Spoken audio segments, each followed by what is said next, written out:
East cross-country action from JFK. The Islanders and Geckos laced up for their second meet of the season. JFK with a full team, boys and girls.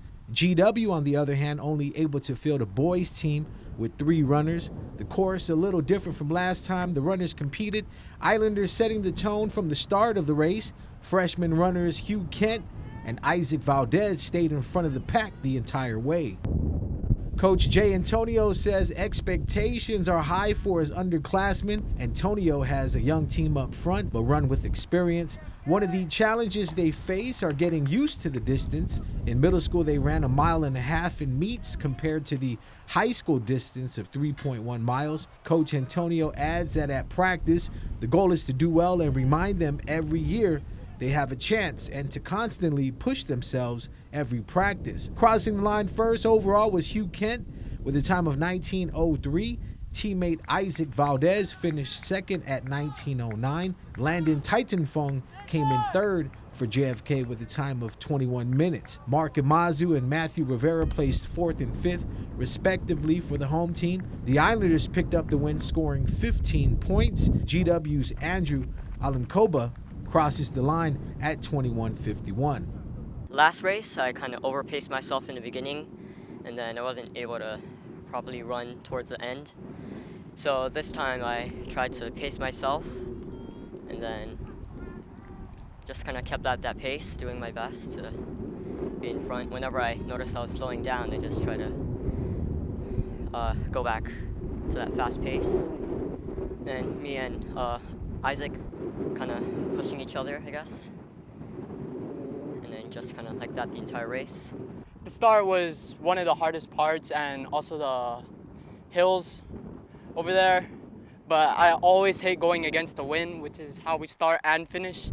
And every lap we have to come here.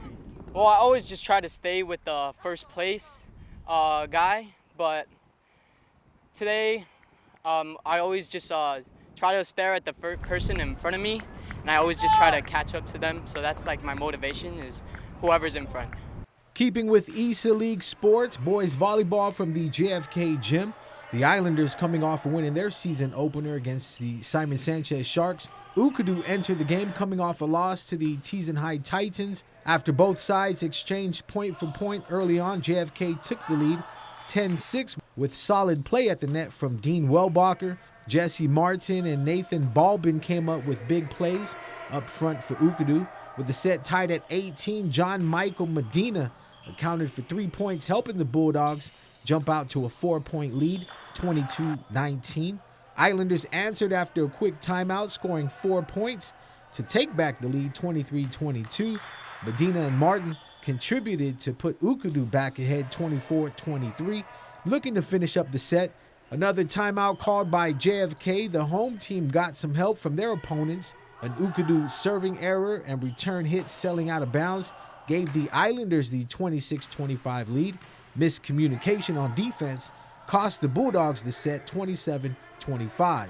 It was the Dean Wellbacher show in the second set. Wellbacher's first kill gave the Islanders the 4-2 lead. Dean went on to record 5 more kills to help his team cruise to the 22-15 lead. Alex Baker's ace sealed the deal as JFK went on to take the set 25-19. The Ukadu Bulldogs would take the third set 25-22. JFK ended the match in the fourth set with the 25-16 win. Guam High Panthers head football coach Jacob Dowdell announced the signing of 3 football players at TGI Fridays in Tumon. Wide receiver Andre Johnson signed to play football at Guilford College in North Carolina. I'm very excited. All my hard work, it paid off from youth to now. So I'm very excited that they gave me an opportunity to, continue my football career at the next level. Working out, working for my degree, making my dreams come true, trying to play at the next level after college. Mr. Thatch, proud of his mom and his dad. Go ahead and tell us where you're going to be going. I will be taking my talents to Avila University. The season did get taken away from us in our senior year, so I never really expected anything to come out of my senior years as far as sports goes. So I think it's just the biggest blessing to, have an opportunity to keep playing. Football is something that I love. It's something that I've always had a love for since freshman year. So I think it's just a blessing that I can share this experience also with my quarterback. I will also be taking my talents to Villa University.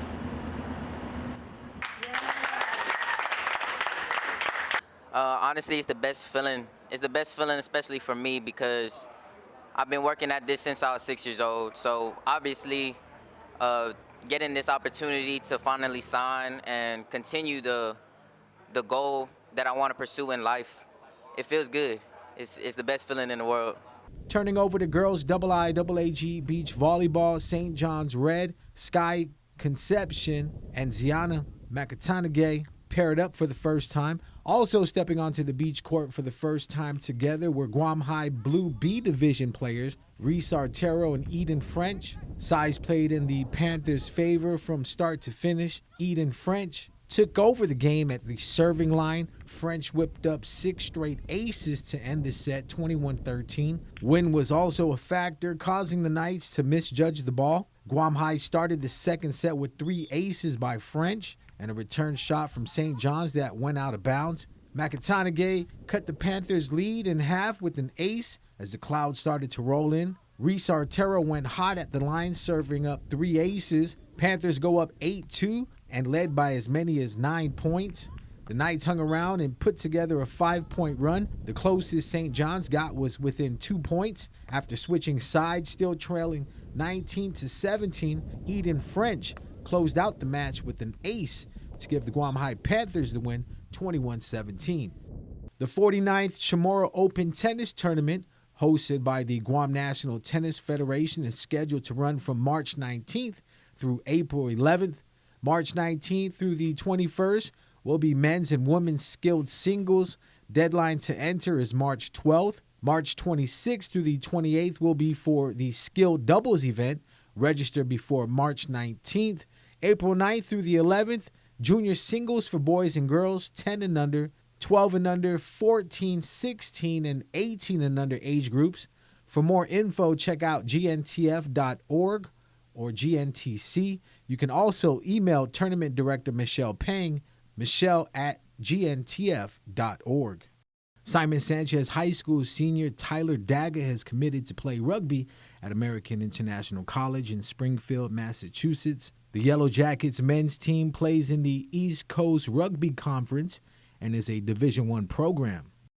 I felt like I've always had that in me to go above and beyond, but it really hit when, especially my junior year, because I had a couple injuries where I barely played a couple games, and that really hit me. So I know throughout those injuries and not even having a senior year to play, I could take it up a notch and go right to collegiate.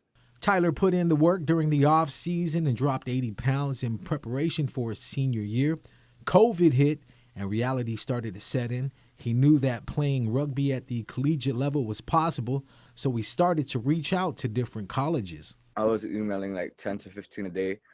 I would email East Coast, West Coast, private schools, but at the end of the day, you always got to have that mindset, like you're not done yet, Obviously, I was still hungry. I just kept emailing schools, and one day AIC hit me back, and then we talked, and then I hit it off like that. Tyler wakes up early and hits the gym 6 days a week, focusing on strength and conditioning.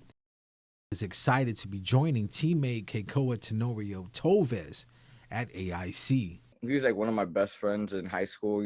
We've been thinking about playing college ball since freshman year, and the fact that it can actually come into a reality for us since as we're seniors is just truly surreal to me, because like I said, we've always been thinking about this dream since freshman year, and it's coming true, and we have good chemistry, and I'm ready to hit it with him out there. Tyler currently has a 3.3 GPA and is planning on studying criminal justice. School is always going to be important to me. Like AIC told me over when I first had my meeting with them, you're a student athlete, so the student part always comes first. And especially to my parents, it's always become prioritize school. And majoring in a big field like criminal justice, I have like a lot of options to choose from. So school's always going to be number one for me. He says there were people who doubted him, but he's been blessed with the opportunity and will continue to put in the work and not give up. His family was surprised by the offer and happy for his accomplishment. They were pretty shocked because they thought I was going to stay on island for a couple more years, but with the offer they granted me, I still pay a good amount, but whatever helps, and I just told my family that I gotta go because Guam doesn't have too much for me with like my big mindset. I can't really do much here, but it'll always be home to me. But I need to branch out, and find myself, like, and just see what I can do for in this world. But I knew I wasn't gonna be on Guam forever, so they're happy to hear that I'm going, but at the same time they were shocked. But at the end of the day, they're always going to be happy about this process, and I'm truly proud. Let's hear from TREVIN 5-star Jones on his most recent win at UFC 259. I just wanted to show that what happened in my last fight wasn't a fluke. I believed in it and I stuck to the plan. I didn't really need a finish. A finish is always nice and it sets a point, but I really just wanted to go out there, win, dominate, or take any kind of win, even a split decision win. I'll take it. This is a tough league that I'm in, and I respect everyone in it. And to get a big finish over someone that they had heavily favored over me once again, it's just I feel great about that. I'm showing them that I'm not really an underdog never. How good did you feel having a full training camp underneath your belt? Yeah, man, it made me notice, like, with a full camp, why I see some guys do so well in the sport, because just the way the body feels. When the body feels good, you just know you're going to perform and do something spectacular. I felt really good because I've been having short camps, so the long camp, I knew there had to be some benefit with that. So, yeah, I felt great, Dave. Bautista was coming off 2 wins, 2 fight of the night bonuses, so there was a lot of hype behind it. And for you to come out and in that second round, touch him, and he felt that power, he went down with that shot. Talk about landing that shot and just trying to go in there for the finish. Yeah, so I saw him dipping his head a lot. I didn't throw the right uppercut yet, and I didn't even release the straight punch yet. So I know he was watching off for the straight punch, and he was waiting for it to come out because I seen him. He counters a lot off the straight punch, so I never gave him the counter. I was throwing the hook because I could bring the hook back nice and quick. I was throwing the jab. I was beating that leg up. I knew he moved his foot very well watching his previous fights, so I wanted to beat the leg up. I wanted to get off all his strikes, gain his confidence, and beat that leg up.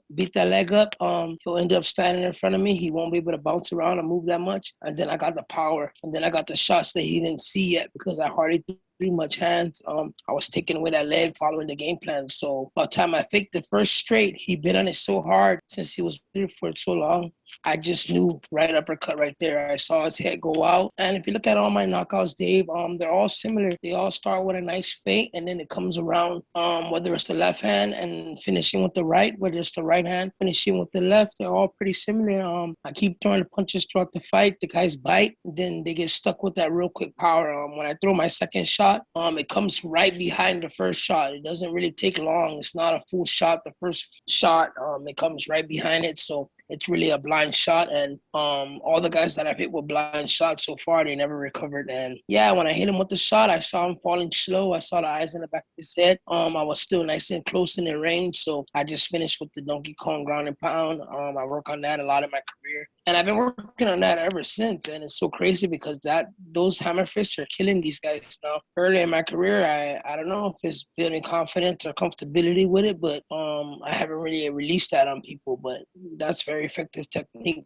right now in my game. You're putting the bantamweight on notice as far as having that power shot to end a fight. Yeah, man, my coach was telling me, Marcelo was telling me, like, Trev, watch his last fight. Yeah, he's durable. Yeah, these guys are durable. But some of these guys don't got power like you. They don't throw like me. A lot of these guys throw a lot of punches. And when I see a guy throwing a lot of punches at me, he builds confidence off that. And I see openings when a guy's throwing so much punches. I see they could be really good, but I also see inconfidence. They got to do so much. They got to try so hard. So I feel like a lot of these guys are trying a lot harder than me. I'm really just focused on the goal, and I'm not unleashing conditioned the full 100% yet. I'm good at pacing myself and just taking my time in there. I'm not afraid of a guy going all out or a guy being considered better than me. And I think when it's some of these other guys, they feel they have to get certain things off because they're very uncomfortable in there. I'm beyond that uncomfortable stage. Once I get in there, everything's shut off, and I signed up for this. So whatever happens, gonna happen to me, and I make sure I stay calm, collective, and I pick my shots nice. So by me having that part of my arsenal, the shots are hard when you're calm and collective and picking it real nice. You're not being sloppy. You're intact with the sport, and I'm very intact with the sport and with my game